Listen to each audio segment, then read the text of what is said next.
बाराते आके उनके खाते ना भूखल बानी तिज बाराते आके उनके खाते ना।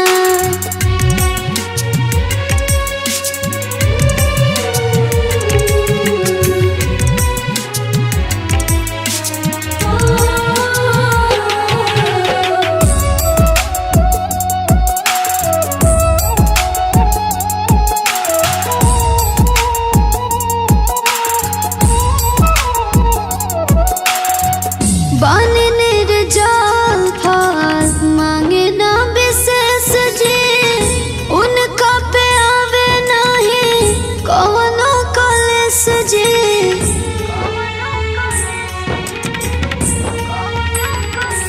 उनके लाग जाओ हमारो मारिया धन धन रहस हमारो सवारिया।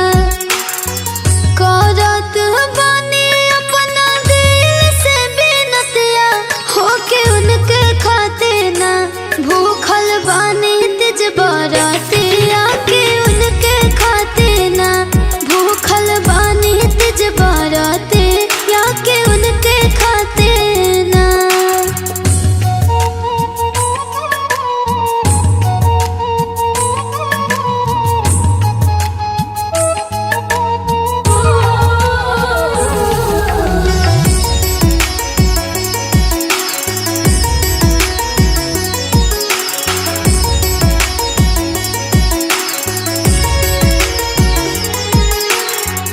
उनके पबाटे हमार सोरहो सिंगरवा भरल खुशहाली खुशी घर परिवारवा।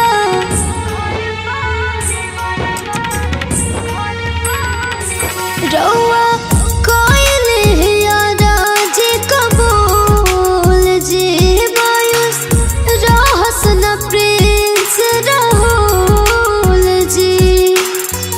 बाड़ी उतारत सिवाने औरतिया होके उनके खाते ना भूखल बानी तिज बाराते